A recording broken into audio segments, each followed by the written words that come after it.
ॐ नमः सिद्धेभ्यः।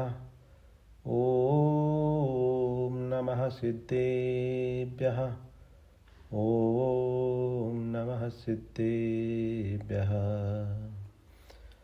ओंकारं बिन्दुसंयुक्तं नित्यं ध्यायन्ति योगिनः।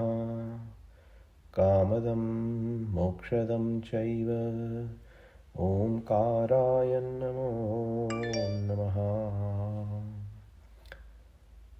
मंगलं भगवान् वीरो मंगलं गौतमो गणी मंगलं कुन्दकुन्दाद्यो जैनधर्मोऽस्तु मंगलम्।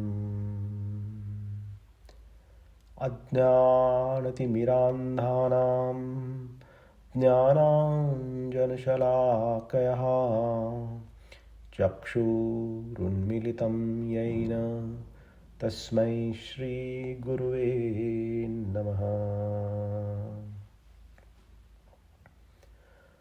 मुक्तामुक्तैकरूपो यः कर्मभिः संविदादिभिः अक्षयं परमात्मानं ज्ञानमूर्तिर्नमामि तम्।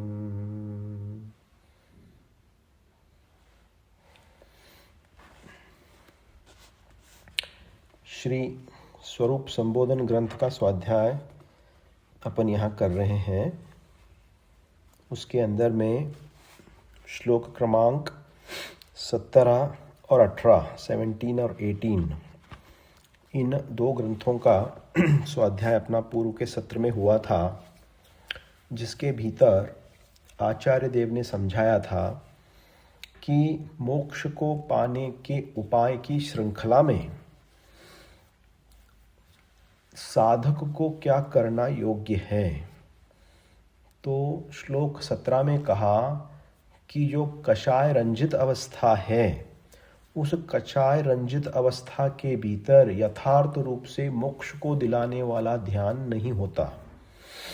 इसीलिए कषाय को त्याग करके जीव के लिए मोक्ष का ध्यान आत्मचिंतन करना चाहिए। और फिर उसके पश्चात में श्लोक 18 के भीतर कहा कि इसी प्रकार सभी राग द्वेष को त्याग करते हुए, उदासीन भाव को प्राप्त होते हुए निर्मोही बनकर क्या करें, उत्तम रूप से शुद्ध चैतन्य आत्म तत्व की भावना करें, अर्थात आत्म ध्यान करें। और इससे मोक्ष प्राप्ति का उपाय यहाँ पे बताया हुआ था, है ना। तो देखो, ये जो थॉट प्रोसेस जो चल रही है, क्योंकि इन सभी के भीतर सम्यक चारित्र का विषय है, और सम्यक चारित्र के विषय में विशेष रूप से मोक्ष को प्रदान करने वाली ऐसी कौन सी प्रक्रिया है, ऐसा कौन सा प्रोसेस है, ऐसा कौन सी चीज़ें हैं जो साधक के लिए करनी चाहिए, जिससे प्रयोजन की सिद्धि अर्थात उत्तम सुख की सिद्धि हो सके। इसकी सारी यहाँ चर्चा जो है अपनी चली हुई है ना। तो देखो, इसी श्रृंखला के भीतर आचार्य देव ने यहाँ क्या कहा, अभी 16, 17 और 18 श्लोक अपने हो गए। तो आज का जो विषय है वह है श्लोक number 19, shloka number 19 we will go through. In order to do that, let me just go ahead and share my screen with you, so you can see the shlok that we are going to have.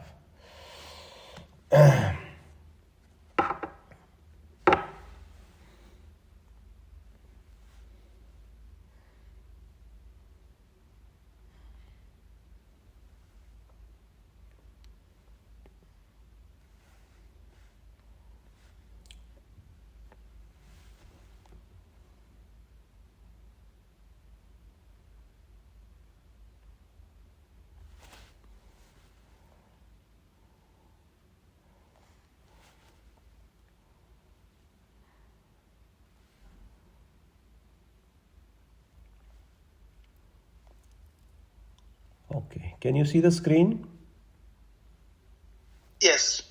Okay. Yes, we can. Okay. तो देखिए, अपना जो आज का विषय है वह विषय है श्लोक नंबर 19वां श्लोक।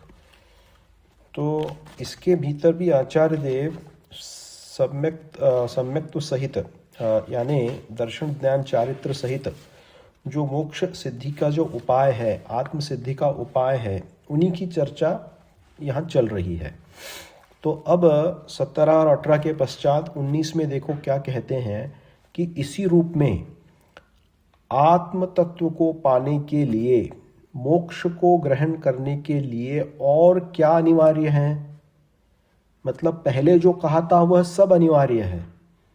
क्या कि राग द्वेष का त्याग करना, मोह का त्याग करना, निर्मोहीपने को प्राप्त होना, उदासीन भाव की प्राप्ति होना, विशुद्ध भाव विशुद्धि बनना, ये सब पहले जो कह के आए थे उनको पकड़ के ही आगे का समझना है विषय। तो अब कह रहे हैं इसके साथ में और आत्म सिद्धि का उपाय क्या है। तो देखिए श्लोक नंबर 19 के भीतर आचार्य देव क्या समझाते हैं हमें, अकलंक स्वामी।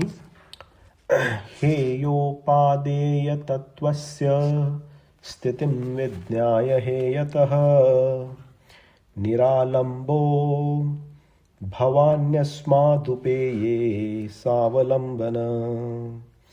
यहाँ स्वस्मिन्यु उपे कहा हुआ है। स्वस्मिन्यु उपे कुछ विद्वानों ने वह पाठ स्वीकार किया है और कुछ विद्वानों ने भवान्यस्मादुपेये यह पाठ स्वीकार किया है।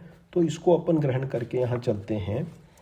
तो यहाँ पे आचार्य देव कह रहे हैं हेयोपादेय तत्वस्य, हेय और उपादेय तत्व की स्थिति अर्थात स्वरूप, विज्ञाय इसको हम जानकर, विशेष रूप से इसको जानकर क्या करें हम, हेयतः निरालंबो, यानी इसके भीतर हेय और उपादेय तत्व को जानकर उसके अंदर में जो हेय तत्व है उस हेय तत्व को निरालंबो, उससे निरालंब हो जाओ।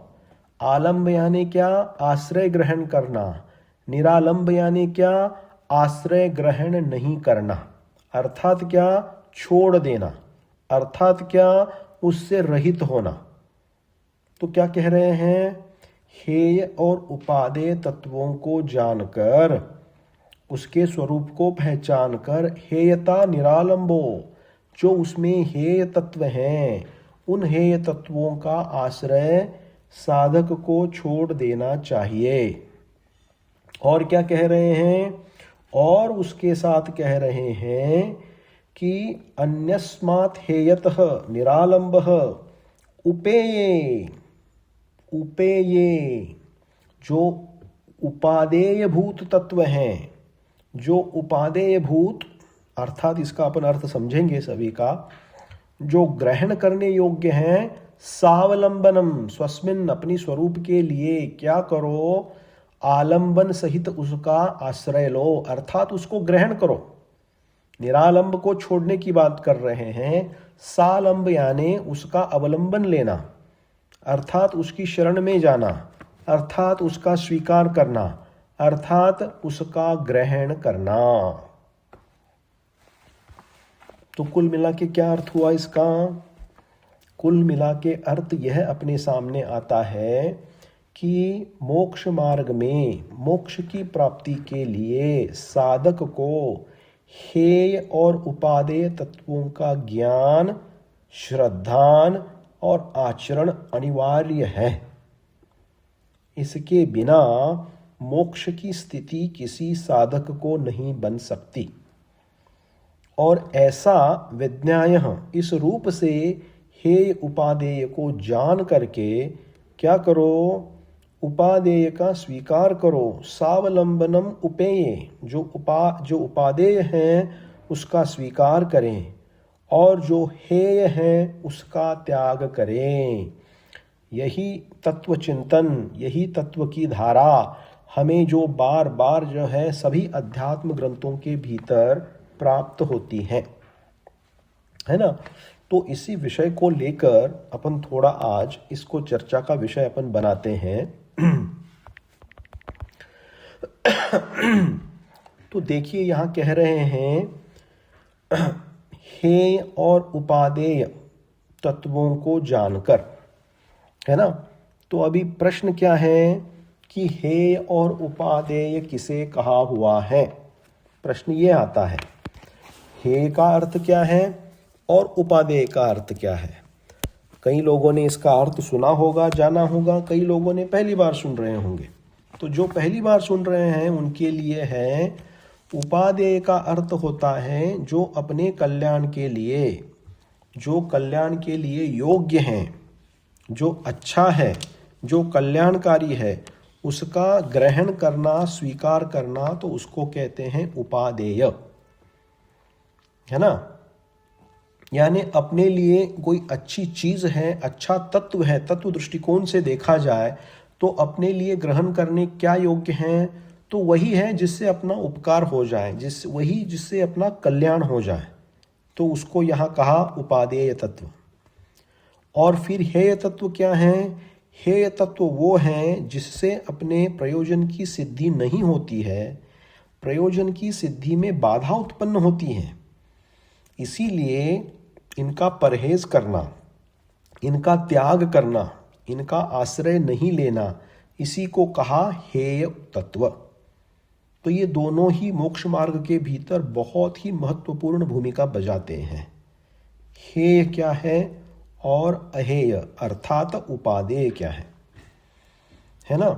तो देखो आगम के भीतर जो सिद्धांत रूप से प्ररूपणा की गई हुई है, वह क्या किया है कि आगम के भीतर कहा है कि ये सारा ब्रह्मांड जो है वह षड द्रव्य, 5 अस्तिकाय, 7 तत्व, 9 पदार्थ, इनसे भरा हुआ है। और आचार्य कुंददेव ने कहा एक अपेक्षा से इन्हीं 27, इन सबको मिलाओ तो 27 पदार्थ हो जाते हैं, इन 27 के ऊपर का श्रद्धान करना यही सम्यक्त्व है ना। अब प्रश्न आता है कि इसके भीतर हम हेय और उपादेय कैसे जाने।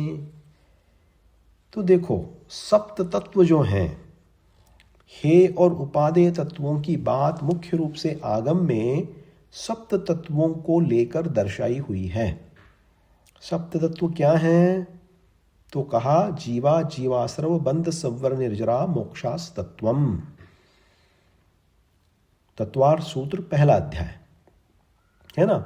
यानी जीव, अजीव, आश्रव, बंध, संवर, निर्जरा और मोक्ष, ये 7 तत्व कहे हुए हैं। तो इन 7 तत्वों को ये है क्या, हालांकि एक्चुअली जीव की अवस्थाएं हैं। संसार के भीतर जो विसंगतियां प्राप्त हुई है, जो संश्लेष बंध हुआ है, इस बंध को बताने वाला ये जीव का क्या है, ये एक प्रोसेस है, तो जिन्हें अपन सप्त तत्व कहते हैं। तो इन सप्त तत्वों के हेय और उपादेय बुद्धि हमें लगानी है, क्योंकि इनका जब तक हमें यथार्थ रूप से श्रद्धान नहीं होता तब तक सम्यक दर्शन भी प्राप्त नहीं होगा। तो सम्यक दर्शन प्राप्ति का भी ये कंडीशन है, और इस कंडीशन से सहित यहां बोल रहे हैं कि इस प्रकार से तत्व को जानना, तत्व में यथार्थ रूप से श्रद्धान करना, है ना, और उस रूप से अनुचरण करना, सो यहां पे कहते हैं हेय और उपादेय तत्व का श्रद्धान ज्ञान। तो क्या है, तो देखिए पहला है जीव तत्व। जीव तत्व देखो सभी जानने योग्य हैं, 7 ही तत्व हैं, वे 7 ही तत्व ज्ञेय हैं, अर्थात जानने योग्य हैं, क्योंकि इनको जाने बिना इसमें क्या है और क्या उपादेय है अपने को पता नहीं चलेगा, है ना। तो उपादेय क्या है, जिससे जीव का कल्याण हो। तो क्या कहा, तो कहते हैं जीव तत्व, संवर तत्व, निर्जरा तत्व और मोक्ष तत्व उपादेय तत्व हैं, अर्थात जीव को ग्रहण करने योग्य, अनुसरणे योग्य हैं, जिससे मोक्ष की सिद्धि होती है। तो ऐसा श्रद्धान अपने के अंदर होना चाहिए तत्वों के संबंध में। और हे तत्व क्या हैं, तो कहते हैं अजीव, आश्रव और बंध ये हेय तत्व हैं। क्यों? क्योंकि ये त्यागने योग्य हैं, क्योंकि इनको ग्रहण करने से हमारे मोक्ष तत्व का उपाय हमें मिलने वाला नहीं है, मोक्ष की प्राप्ति हमें होने नहीं वाली है। क्यों नहीं होने वाली भाई? क्योंकि अजीव तत्व अर्थात पुद्गल का ग्रहण किया। यहाँ पे पुद्गल को तो हमेशा अपन ग्रहण करते आए हैं। पुद्गल का ग्रहण करने से जीव का कल्याण कैसे होगा? पुद्गल का ग्रहण करने से क्या होगा? कहते हैं आश्रव होगा। आश्रव क्या करता है? आश्रव दुखकार घनेरे। आश्रव तो अत्यंत दुखकारी है, क्योंकि कर्मबंध में, कर्मबंध जब होता है तो आश्रव सहित ही होता है ना।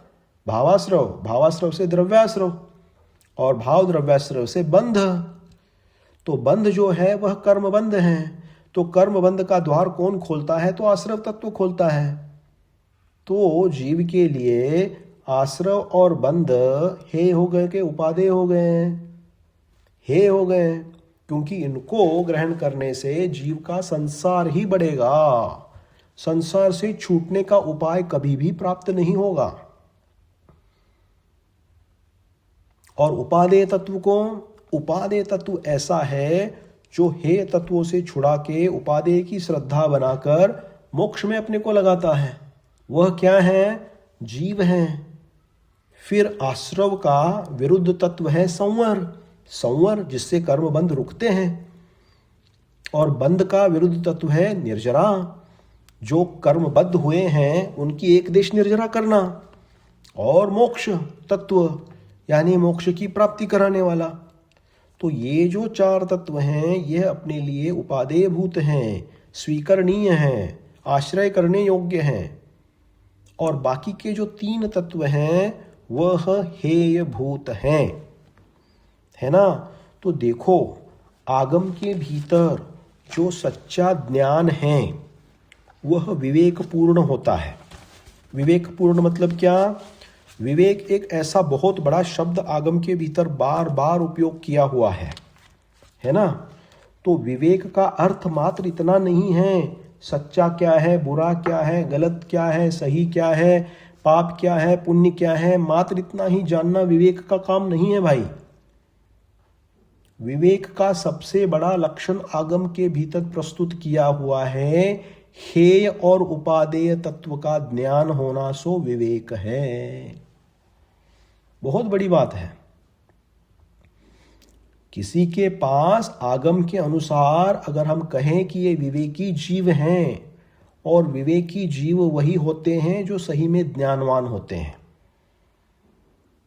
मात्र शास्त्रों को पढ़ने से विवेक उत्पन्न नहीं होता। हालांकि विवेक उत्पन्न करने की पहली कंडीशन शास्त्रों को पढ़ना ही है, अर्थात द्रव्यश्रुत का आलंबन है। लेकिन द्रव्यश्रुत का आलंबन हो इसका मतलब विवेक की उत्पत्ति हुई ऐसा समीकरण नहीं है। It is not given that just because somebody knows lots and lots of scriptural information that they automatically have this knowledge of discrimination as to what is right, what is not right. जो विवेक अपन कह रहे हैं ना, तो विवेक की उत्पत्ति कहाँ से होती है? तो कहते हैं विवेक की उत्पत्ति हेय और उपादेय के ज्ञान से होती है। और हेय उपादेय का ज्ञान शास्त्रों के आलंबन के बिना हो नहीं सकता, सप्त तत्व के श्रद्धान के बिना हो नहीं सकता। और जब ऐसा विवेक उत्पन्न होता है हेय और उपादेय का, तो उससे ज्ञान में एक विशेष प्रकार की वृद्धि होती है और एक विशेष प्रकार का विवेक उत्पन्न होता है जिसे कहा है भेद विज्ञान। शब्द सुना होगा आपने, भेद विज्ञान, है ना शब्द। तो भेद विज्ञान क्या है? भेद विज्ञान का अर्थ यही है कि हेय और उपादेय का विवेक रखना, हेय और उपादेय का विवेक उत्पन्न होना और उस अनुरूप अपना श्रद्धान करना। तो क्योंकि ऐसा नहीं हुआ तो आश्रव को, बंध को ये दुख रूप दशा है, ऐसी श्रद्धा अपनी नहीं हुई, तो इसको छोड़ने का, इसको त्याग करने का पुरुषार्थ कौन सा जीव करेगा? कोई नहीं करेगा।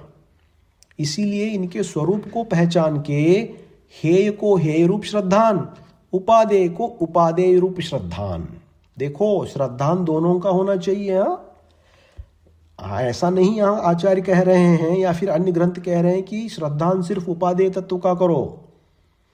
हेय का भी तत्व का श्रद्धान होना चाहिए, उपादेय का भी होना चाहिए, क्योंकि सम्यक दर्शन की प्राप्ति के लिए सप्त तत्वों का श्रद्धान अनिवार्य है। तो इनमें श्रद्धान सबका आ गया, लेकिन उस श्रद्धान के भीतर विवेक बुद्धि तब उत्पन्न होती है जब मुझे यह पता चले मेरे लिए कल्याणकारी क्या है, मेरे लिए अकल्याणकारी क्या है। और वहीं जो उत्पत्ति होती है वही और हेय और उपादेय तत्व की, हेय और उपादेय बुद्धि, जिसे आगम के भीतर विवेक प्रस्तुत किया है और ज्ञानी जनों का ये विवेक लक्षण बताया है। अगर कोई ज्ञानी है यथार्थ रूप से आगम के अनुसार से, तो उसे विवेक बुद्धि होगी, यानी हेय उपादेय तत्व से, उसके ज्ञान से वह सहित होगा। तो देखो, इसकी महत्ता जो है यहाँ पे तो बताई है, अपनी जो स्वरूप संबोधन ग्रंथ के भीतर बताया है, क्योंकि हेयोपादेय का ज्ञान तत्व में नहीं लगा तो आप ना श्रद्धान किस में लगाओगे, ज्ञान किस में करोगे, चारित्र में क्या लाओगे? क्योंकि चारित्र में अगर श्रद्धान में यह बैठा हुआ है कि बंध और आश्रव मेरे लिए उपादेय हैं, तो भाई हम संसार में ही गिरते चले जाएंगे। और संसार को रोकने के जो उपाय है, संवर, निर्जरा, मोक्ष, इसकी अपन कभी भी इसका पुरुषार्थ अपन कर ही नहीं पाएंगे। इसीलिए इसको करना जरूरी है, अनिवार्य है। इसीलिए आचार्य देव कह रहे हैं हेयोपादेय तत्वस्य विज्ञाय, इसको जान के हेयतः निरालंब, इसको जो हेय वस्तु है उसका आलंबन जीव के लिए, मोक्ष के लिए छोड़ना होगा।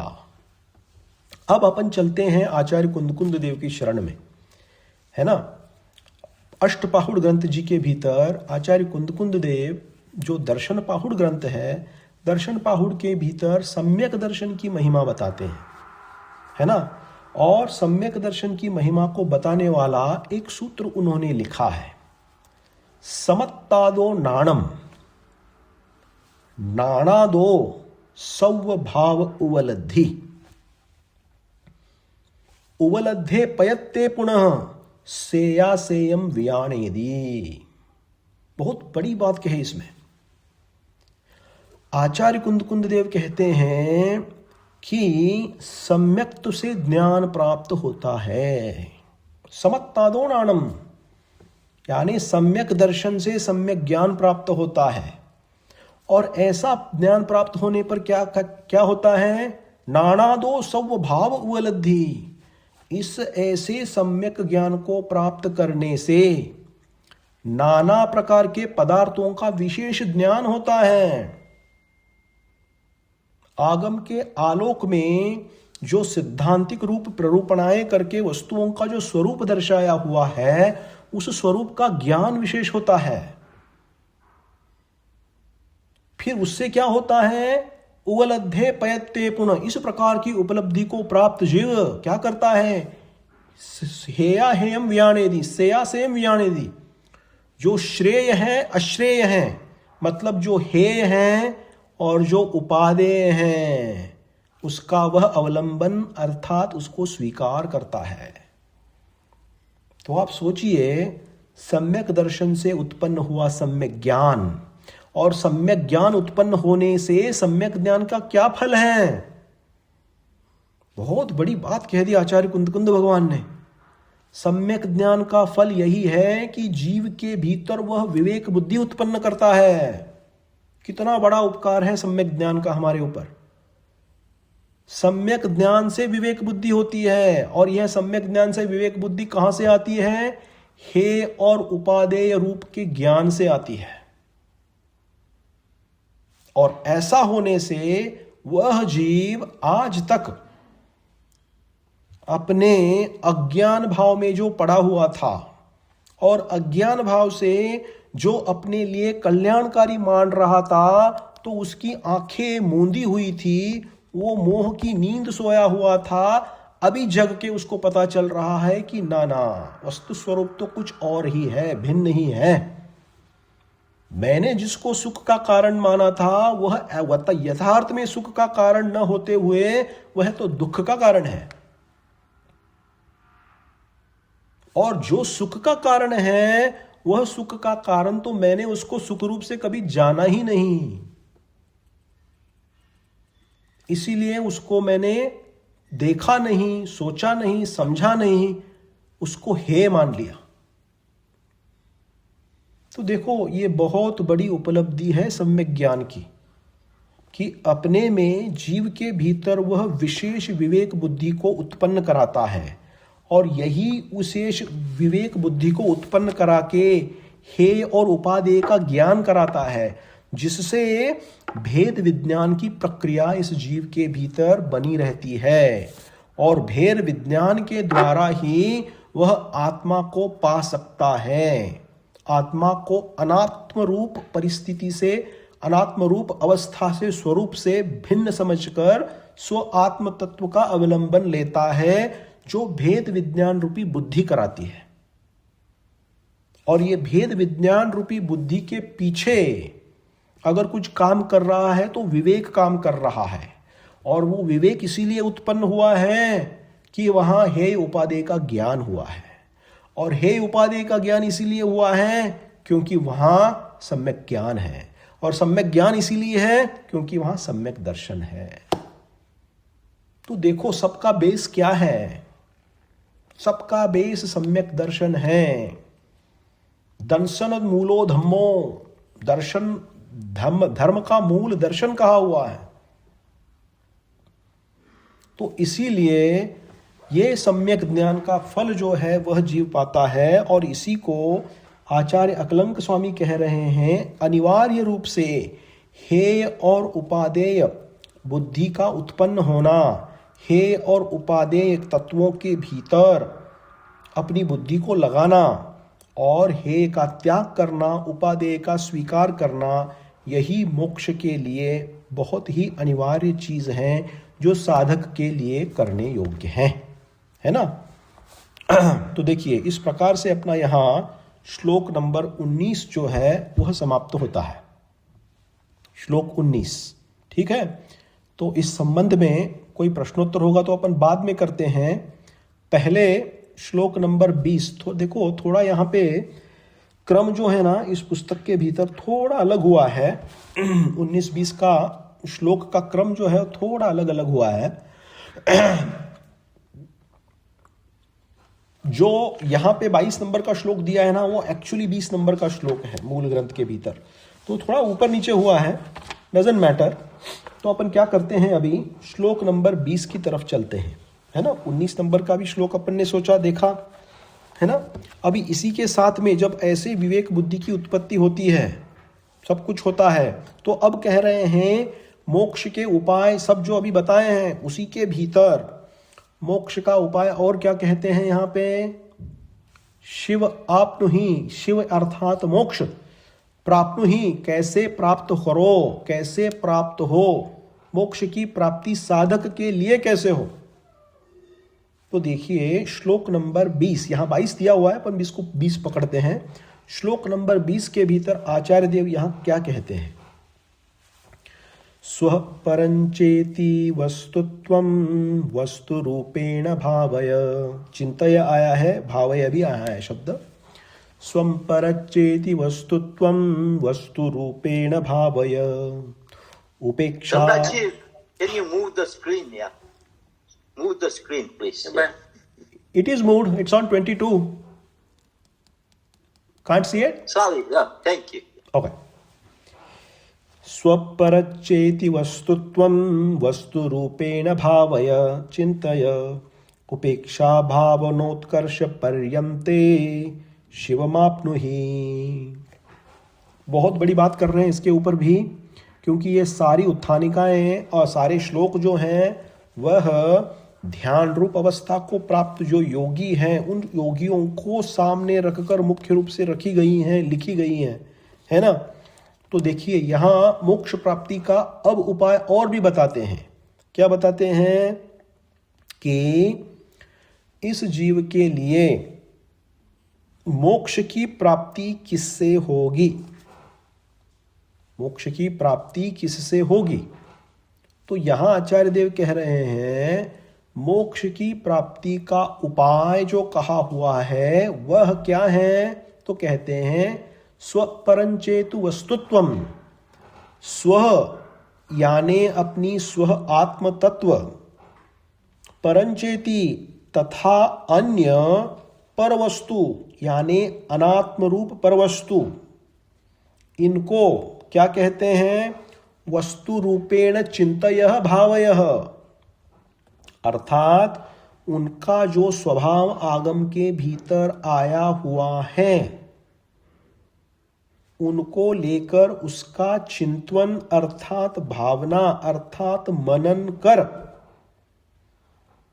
क्या करें आगे, उपेक्षा भावनोत्कर्षम, यानी उत्कृष्ट रूप से उपेक्षा की भावना उत्कर्ष रूप से जब तक नहीं होती है,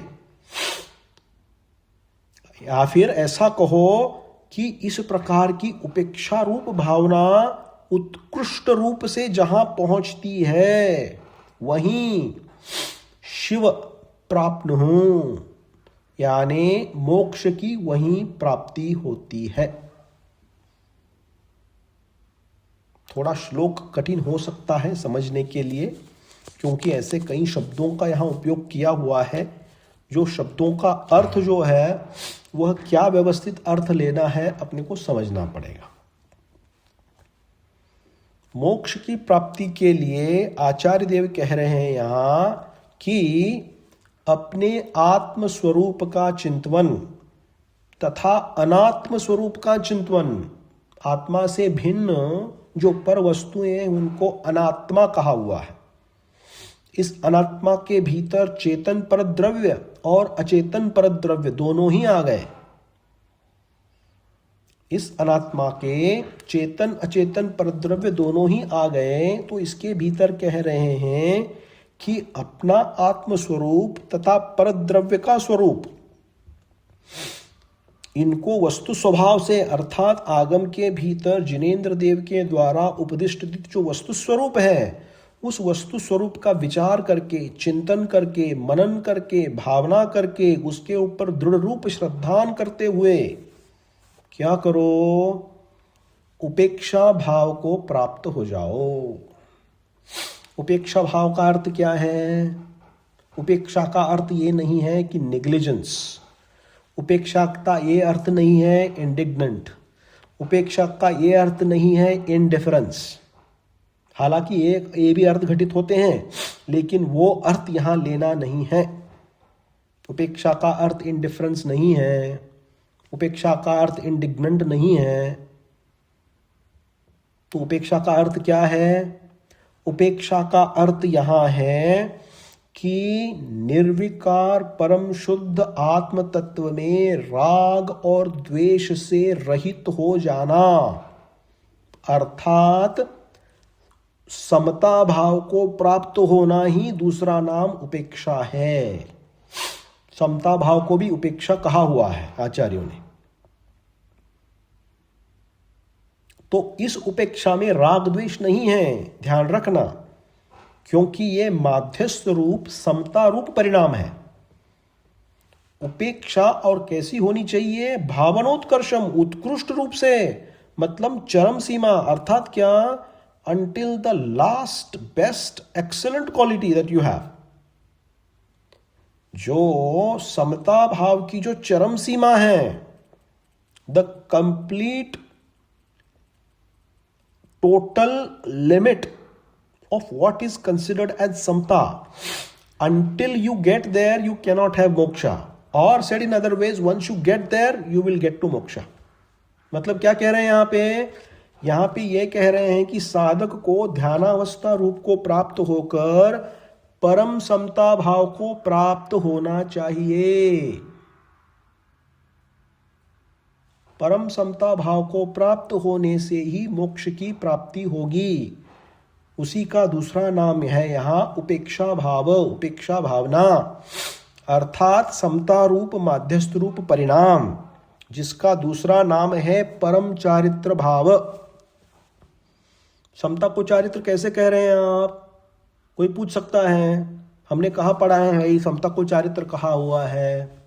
तो देखो आचार्य कुंद देव ने प्रवचनसार में कहा हुआ है इसको। और द्रव्य संग्रह की जो अंतिम मोक्ष अधिकार है जिसका अपन स्वाध्याय करके आए थे, उसके भीतर परम समता, परम चारित्र, सम्यक चारित्र, निश्चय चारित्र, इनके बहुत नाम गिनाए हुए थे, एकार्थवाची नाम। तो इसके भीतर एक नाम आता है परम चारित्र। परम चारित्र का ही दूसरा नाम है शुद्धोपयोग रूप परिणति, उसका ही दूसरा नाम है वीतराग चारित्र। तो ऐसा वीतराग चारित्र जब तक प्राप्त नहीं होता तब तक मोक्ष की प्राप्ति नहीं होगी। और जब वह प्राप्त चरम सीमा को प्राप्त हो जाएगा, मतलब क्या, अब गुणस्थान की अपेक्षा से इसमें लगाते हैं अपन, चरम सीमा उसकी क्या है? 12वें गुणस्थान का अंतवा भाग। 12वें गुणस्थान के अंतवें भाग में भी वो गए साधक, तो उनको क्या है? उनको मोक्ष प्राप्त होना ही है, अर्थात वो सहयोग केवली बन ही जाएंगे। और सहयोग केवली जो बनते हैं उनको नियम से मोक्ष मिलता ही मिलता है, उससे वो नीचे नहीं आ सकते। तो ये क्या है? परम समता भाव, ये परम उपेक्षा भाव, अर्थात परम चारित्र, अर्थात सम्यक चारित्र। किसने कहा है ये? तो कहते हैं चारित्रम खलु धम्मो, धम्मो जोसो समोति निर्दिष्टो। आचार्य कुंद देव कहते हैं चारित्र ही यथार्थ रूप से धर्म है। और वह धर्म क्या है? तो कहते हैं जीव का समता रूपी परिणाम ही वह चारित्र है, वही धर्म है। और उसके अंदर आचार्य अमृतचंद्र देव ने जो टीका लिखी हुई है उसकी, तो उसके भीतर वे कहते हैं स्वरूपे चरणम चारित्रम। चारित्र क्या है? देखो चारित्र की अनेक परिभाषाएं अपन ने देखी हुई है, पढ़ी हुई है, समझी हुई है, सुनी हुई है। अब शुद्ध निश्चय नय से चारित्र की परिभाषा है स्वरूपे चरणम चारित्र। अपने स्वरूप का जो आचरण करता है, अपने स्वरूप में जो है, अपने स्वरूप में जो रहता है, वही स्वरूपाचरण चारित्र ही चारित्र है। मतलब क्या? वीतराग चारित्र, शुद्धोपयोग रूप परिणति रूप चारित्र, उसी को यहां कह रहे हैं परम उपेक्षा भाव, परम सामायिक, परम समता, परम चारित्र। ये सब एकार्थवाची अलग अलग नाम हैं, लेकिन सबकी दशा एक ही बताई है। देखो थोड़ा समझने में कठिनाई हो सकती है, थोड़ा अपन समझने का प्रयास करें, है ना, और इसके ऊपर चिंतन मनन भी आवश्यक है। तो अब कहते हैं कि भाई ऐसा कब प्राप्त हो? तब आचार्य देव कहते हैं स्व परंचेती, अपनी और पराई यानी पर वस्तु के वस्तु तत्व का चिंतन करने से,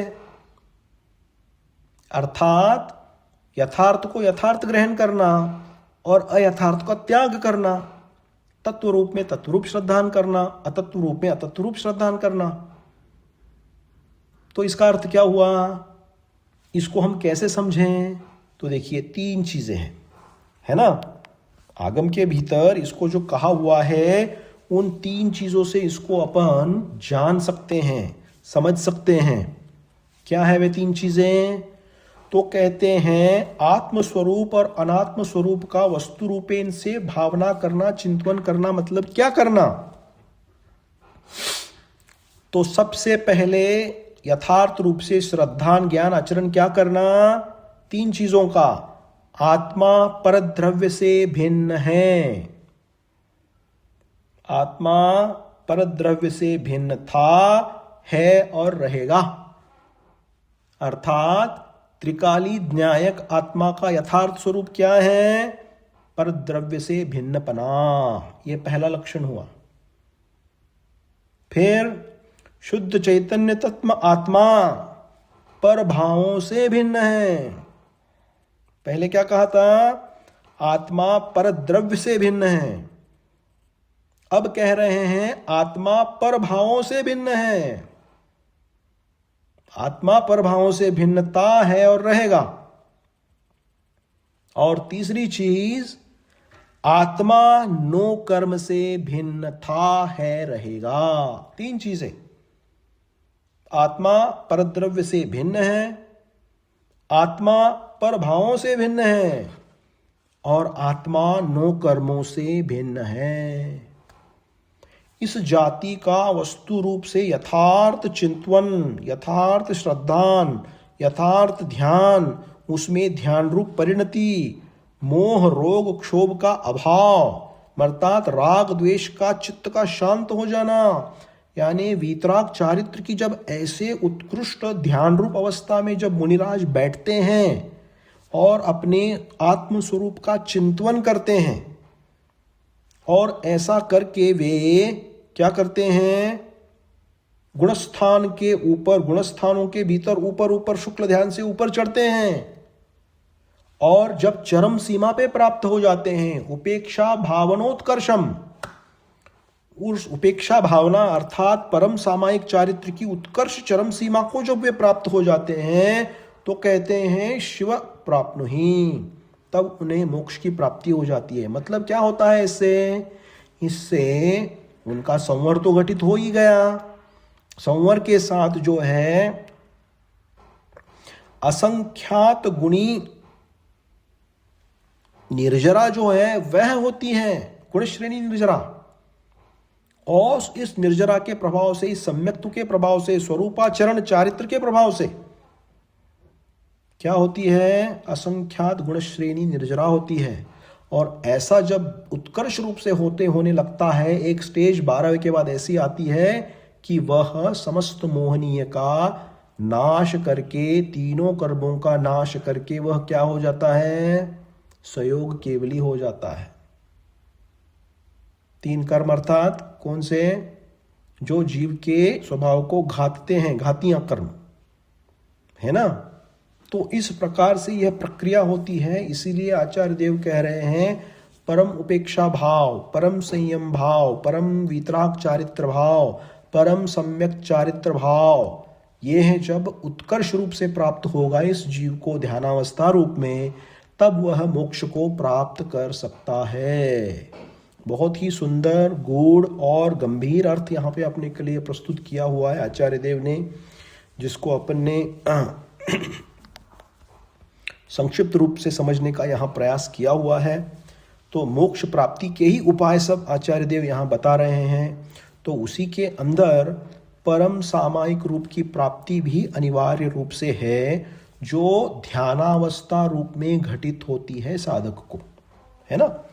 तो इस प्रकार से देखिए अपन ने आज श्लोक 19 और 20 दोनों ही कवर कर लिए हैं संक्षिप्त रूप में। तो अपन आज इतना ही रखते हैं, और समय भी आई थिंक होते आया है, थोड़ा समय है अपने पास, और किसी को प्रश्नोत्तर वगैरह है तो अपन थोड़े समय के लिए कर सकते हैं, है ना। जैनम जयतु शासनम, जैनम जयतु शासनम, जैनम जयतु शासनम।